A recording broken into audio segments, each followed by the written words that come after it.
Toute cette semaine, notre série se penchera sur le traitement de nos déchets dans l'agglomération grenobloise. Ce soir, coup de projecteur sur la collecte. Elle peut se faire dans les déchetteries ou grâce aux agents qui très tôt le matin sillonnent les rues. On les appelle les reapers. Série signée Vincent Abran avec Dominique Sommet.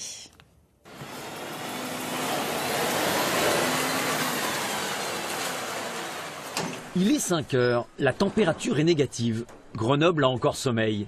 À l'heure où nous profitons toujours de la chaleur de nos couettes, Christophe, Tony et Ali ramassent nos poubelles. Le métier de reaper, c'est assez physique. Il faut juste avoir une bonne condition et être dynamique. Après, il faut savoir se lever le matin surtout. Faut pas avoir le nez sensible.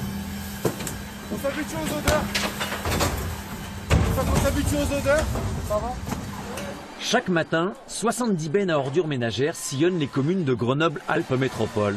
Le ramassage est efficace et les reapers voltigent de poubelle en poubelle.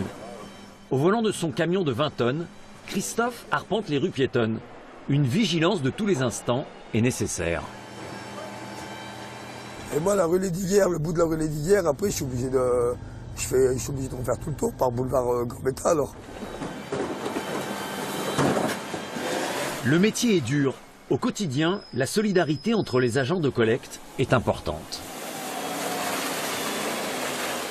Pas comme les gens des bureaux qui se voient à 8h du matin, nous le matin à 4h30, on part en collecte. Tous les matins on boit le café ensemble, on déjeune ensemble. Jusqu'à 11h30, on est comme une famille. Tout au long de l'année, plus de 200 agents ramassent près de 120 000 tonnes de déchets. Direction le centre de tri ou l'usine d'incinération d'Atanor. C'est un des derniers services publics réellement porte-à-porte. Donc on a un niveau d'exigence de par les usagers qui est très élevé, puisque quand on ne collecte pas une poubelle, on a un appel, c'est fort. Et ensuite il y a cette relation affective entre guillemets, où il y a le coucou du matin de la personne, du retraité qui rentre sa poubelle. Voilà, il y a un lien véritablement avec la population. Autre lieu de collecte, les 21 déchetteries de l'agglomération. Bonjour, vous avez pas jeté Les deux radiateurs là. Les deux radiateurs, d'accord. Avancez là-bas à droite, c'est dans le box, le premier box à droite. Nous sommes ici à la déchetterie de Saint-Martin-d'Air. Elle est ouverte depuis septembre. Les jours de grande affluence, 700 véhicules s'y croisent. Objectif de cette nouvelle génération de centres de traitement, améliorer le tri. Plus de 20 réceptacles pour tout type de matériaux sont disponibles. On a un sens de circulation qui est adapté, donc nous travaillons en sécurité, l'usager est en sécurité. Le choix au niveau des bennes est très important. Chaque habitant de la métropole grenobloise produit plus de 500 kg de déchets par an. Coût du traitement de ces ordures ménagères, 50 millions d'euros. Qu'est-ce qui a fait que la qualité de vie s'est améliorée dans les villes? C'est la façon dont on a géré les déchets, qu'on ne jetait plus par la fenêtre. À une époque, c'était quand même ça. Les eaux usées et la potabilité de l'eau.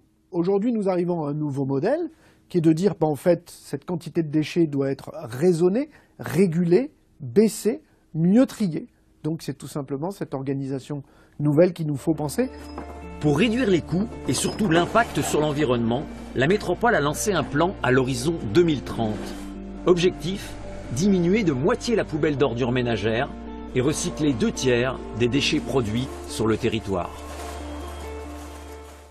Suite de notre série sur la collecte des déchets sur l'agglomération de Grenoble, notre deuxième épisode s'intéresse à présent au tri de ces déchets. Certains sont recyclés, d'autres utilisés notamment pour chauffer nos foyers. Une série signée Vincent Abran avec Dominique Sommet.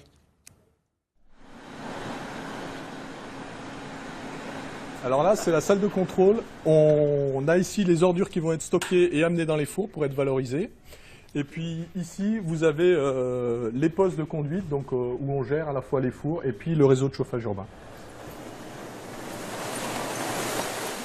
Nous sommes ici à La Tronche, à l'usine d'incinération et de valorisation énergétique. Là où finit le contenu de nos poubelles grises, c'est-à-dire tout ce qui n'est pas recyclable. Je suis en train de dispatcher les ordures pour que les camions puissent vider dans la fosse. Du haut de cette pyramide de déchets, 2 semaines d'ordures de la métropole vous contemplent. L'installation accueille également les refus de tri d'autres collectivités, ainsi que des déchets industriels et hospitaliers. Donc là, vous avez la fosse qui va alimenter ensuite les fours. Donc on a plusieurs fosses sur le site et celle-là, c'est celle qui va alimenter les fours de l'unité de valorisation énergétique. Les déchets sont incinérés dans 3 fours qui fonctionnent 24 heures sur 24. La température y atteint 1200 degrés. L'usine est exploitée par la compagnie de chauffage. Elle produit de l'électricité vendue à EDF, mais surtout, elle fournit de la chaleur au réseau de chauffage urbain de l'agglomération. Il s'agit du 2e de France. 170 km de conduite alimentent près de 50 000 logements et bâtiments, tels que l'hôpital, l'université, les groupes scolaires et les bibliothèques. Les rejets sont contrôlés. Après, dire qu'il n'y a aucun rejet, ça serait mentir. Mais en attendant, on fait des analyses notamment du sol, des analyses atmosphériques. On n'arrive pas à détecter l'impact aujourd'hui de l'unité de valorisation énergétique sur son environnement. Le complexe Datanor abrite aussi le centre de tri, une installation qui traite la collecte sélective issue des poubelles vertes. Le but, c'est en premier lieu d'enlever ce qui n'est pas et qui ne sera jamais valorisable, et ensuite de sortir matériau par matériau, du matériau fibreux jusqu'au plastique en passant par les métaux.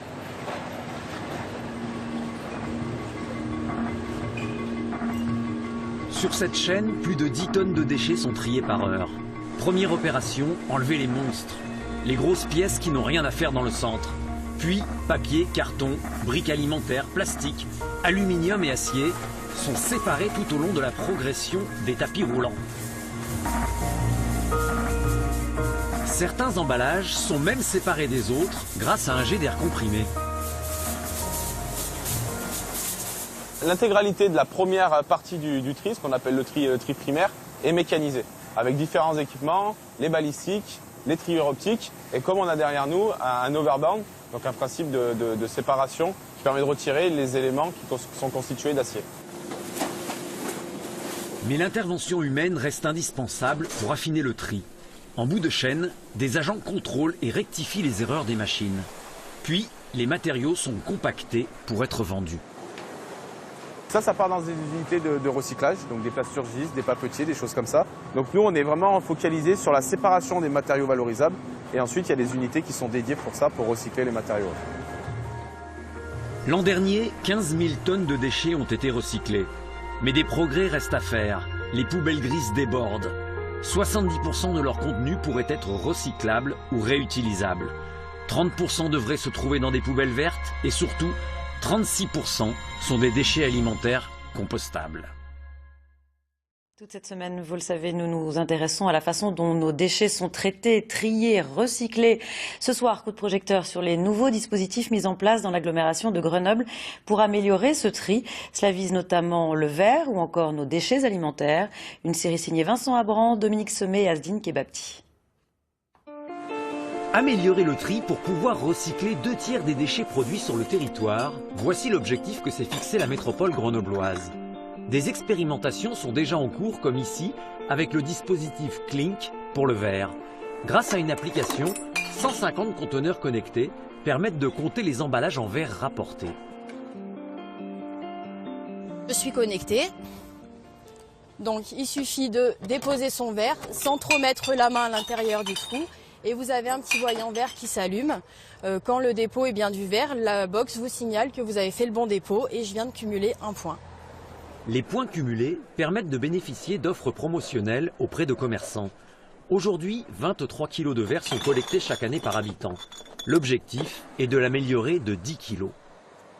L'idée, c'est vraiment de voir si on arrive à inciter les non-trieurs aujourd'hui à trier, si ça se retrouve au niveau des performances de verre. Et on teste aussi la gratification, parce que l'idée, c'est de voir si on parle différemment aux usagers, si on arrive à les sensibiliser au tri, autrement que par les messages qu'on a l'habitude de délivrer. Autre amélioration à apporter, la collecte des déchets alimentaires. Une nouvelle poubelle va faire son apparition, la poubelle marron. Des seaux et des sacs compostables vont être distribués aux habitants de la métropole. Dès qu'ils préparent un repas, dès qu'il y a des restes dans l'assiette, hop, ça va dans ce bio-seau. Voilà, ces déchets-là. Une fois que le sac est utilisé, on finit par faire un nœud et puis on vient le mettre dans la poubelle marron. Un geste supplémentaire à effectuer qui permettra d'alléger de près d'1/3 les poubelles grises. Une expérimentation a déjà eu lieu pendant un an à Grenoble et Échirolles auprès de commerçants et d'habitants. Qu'est-ce qu'on s'est aperçu? Que, en fait, très largement, il y avait le même engouement à vouloir composter, trier ces déchets alimentaires et finalement avoir un bioseau avec ces déchets alimentaires. Et globalement, ça sentait pas mauvais, si c'était bien géré, si c'était bien accompagné. Donc globalement, notre ambition, c'est à l'horizon 2020 d'avoir 92% du territoire qui puisse tout simplement trier ces déchets alimentaires. Jusqu'à présent, les déchets alimentaires sont extraits des ordures ménagères et finissent ici, au centre de compostage de Murianette. Après fermentation, la matière organique se transforme. 10 000 tonnes de compost sortent chaque année de l'usine et retournent à la terre pour fertiliser les cultures de maïs et de blé. Et bientôt, on fera aussi, en plus du compost, on fera du gaz. Et donc pour nous, c'est de nouveau un nouveau métier à apprendre. Et de nouveau, c'est une remise en question de notre façon de travailler. D'ici 3 ans, une usine de méthanisation verra le jour sur le site. Elle produira du gaz qui alimentera le réseau ou servira de carburant pour les bus ou les bennes à ordures. À quelques kilomètres, cette start-up mélanaise fabrique également du méthane, mais à partir cette fois des déchets stockés dans les décharges. Nous avons mis au point un procédé qu'on appelle la Wagabox, qui est une technologie unique au monde, qui est capable d'épurer le biogaz pour en extraire uniquement le méthane, et qui va donc à du biométhane, qui est le substitut renouvelable du gaz naturel. Et ce biométhane, on va aller l'injecter dans les réseaux de gaz naturel. 6 centres d'enfouissement sont déjà équipés en France. À l'année, ils produisent l'équivalent de la consommation en gaz de 16 000 foyers. Le procédé évite surtout le rejet de CO2 dans l'atmosphère et permet de lutter contre le réchauffement climatique.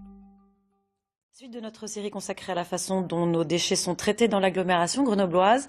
Ce soir, coup de projecteur sur ces initiatives mises en place pour donner une seconde vie à nos vêtements ou objets que nous aurions peut-être jetés. Il s'agit justement de limiter les déchets consommés autrement. Série signée Vincent Abran, Dominique Sommet, Azine Kebabti. Le déchet le moins polluant et le plus facile à éliminer est celui que l'on ne produit pas. Dans l'agglomération grenobloise, ils sont de plus en plus nombreux à se mobiliser pour récupérer, réparer, échanger, donner ou consommer différemment. Comme à la remise. Depuis 30 ans, cette association d'insertion collecte, trie et revend des vêtements de seconde main. On a des choses qui sont encore étiquetées, neuves. On a des affaires qui sont en parfait état, ce que nous, on va réussir à vendre dans notre magasin. Et il y a bien sûr toutes les affaires qui sont abîmées. Et là, on ne voit pas tout ce qui est chaussures et sacs. Chaque année, 350 tonnes de textiles sont collectées. On va réussir à donner une seconde vie aux vêtements qui, normalement, auraient été, il y a quelques années, auraient été mis en déchetterie ou en incinération. Là, vont être valorisés au maximum de ce qu'on peut faire avec. 85% part vers la filière de recyclage pour être transformé en isolant thermique. Quant au reste, trié, classé, étiqueté, il est mis en vente. On va vendre à peu près 1000 pièces par jour. Il y a 6 ou 7 000 pièces disposées dans le magasin qu'on recharge en permanence toute la journée. Réparer pour moins jeter, c'est le credo des repères café. Lancé il y a 5 ans, il en existe aujourd'hui 9 dans l'agglomération. Si c'est réparable, on vous le fait tout de suite, on ne garde aucun objet, d'accord? Si ça n'est pas réparable, on vous le dit. Ici, on répare le petit électroménager, l'outillage, le matériel audiovisuel ou informatique, les jouets. Les repères café sont animés par des bénévoles bricoleurs. Les repères café, c'est un objectif de protection de l'environnement, c'est-à-dire de limiter la quantité d'objets qui partent à la déchetterie et puis également de limiter la consommation de matières premières, de gaz à effet de serre, enfin tout ce qui est nécessaire à la fabrication des objets. Une permanence permet d'éviter entre 100 et 150 kg de déchets. Une goutte d'eau dans un océan de gaspillage, mais une action de sensibilisation citoyenne. Autre lieu où l'on se préoccupe de l'environnement, l'épicerie La Bonne Pioche, une épicerie de produits locaux sans emballage.